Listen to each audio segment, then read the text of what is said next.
Assalamualaikum warahmatullahi wabarakatuh. Apa kabar kalian semua? Semoga sehat dan tetap semangat belajar di rumahnya.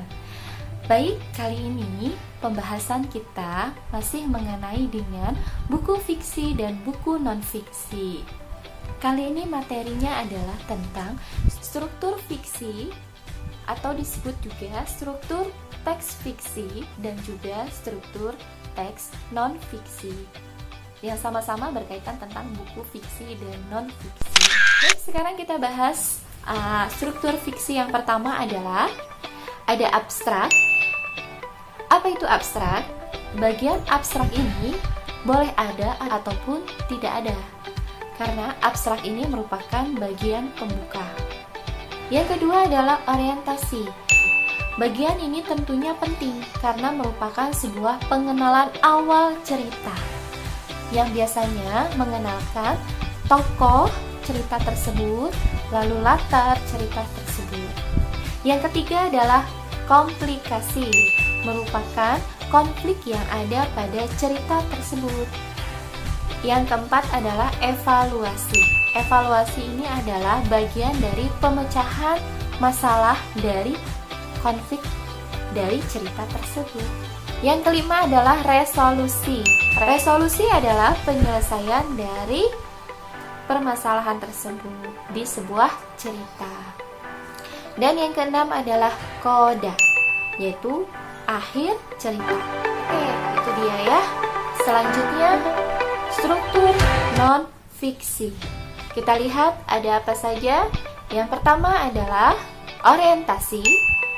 Orientasi pada buku non-fiksi ini merupakan bagian awal dari penjelasan dari teks tersebut. Yang kedua adalah urutan peristiwa, berisi urutan awal sampai dengan akhir permasalahan. Yang ketiga, reorientasi, merupakan akhir cerita dari permasalahan tersebut atau pembahasan dari topik tersebut. Oke, yang kedua kita akan membahas ciri-ciri dari buku fiksi dan non-fiksi. Ciri yang pertama kita bahas dari buku fiksi dulu. Yang pertama, cirinya adalah bersifat rekaan atau imajinasi. Yang kedua, menggunakan bahasa yang variatif atau bahasanya mudah dipahami. Yang ketiga, tidak memiliki sistematika penulisan yang baku. Yang keempat, memiliki pesan moral atau amanat yang disampaikan oleh pengarang.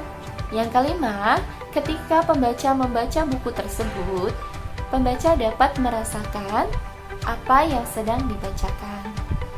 Oke, selanjutnya kita melihat ciri-ciri dari buku non-fiksi.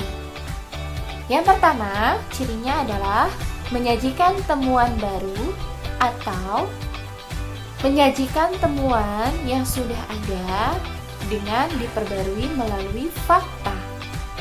Yang kedua, ide yang ditulis secara jelas dan terperinci, dan sistematika penulisannya yang baku. Yang ketiga, banyak menggunakan kata istilah atau bahasa-bahasa ilmiah. Yang keempat, memberikan wawasan dan ilmu pengetahuan serta informasi. Oke, itu saja pembahasan kita kali ini ya, mengenai tentang struktur dan ciri-ciri dari buku fiksi dan non-fiksi. Agar kalian lebih mengerti dan jelasnya, kalian bisa mengulang video ini supaya kalian dapat mencatat hal-hal yang penting di dalam materi ini. Oke, itu saja materi kita. Sampai jumpa di materi berikutnya. Assalamualaikum warahmatullahi wabarakatuh. Sampai jumpa.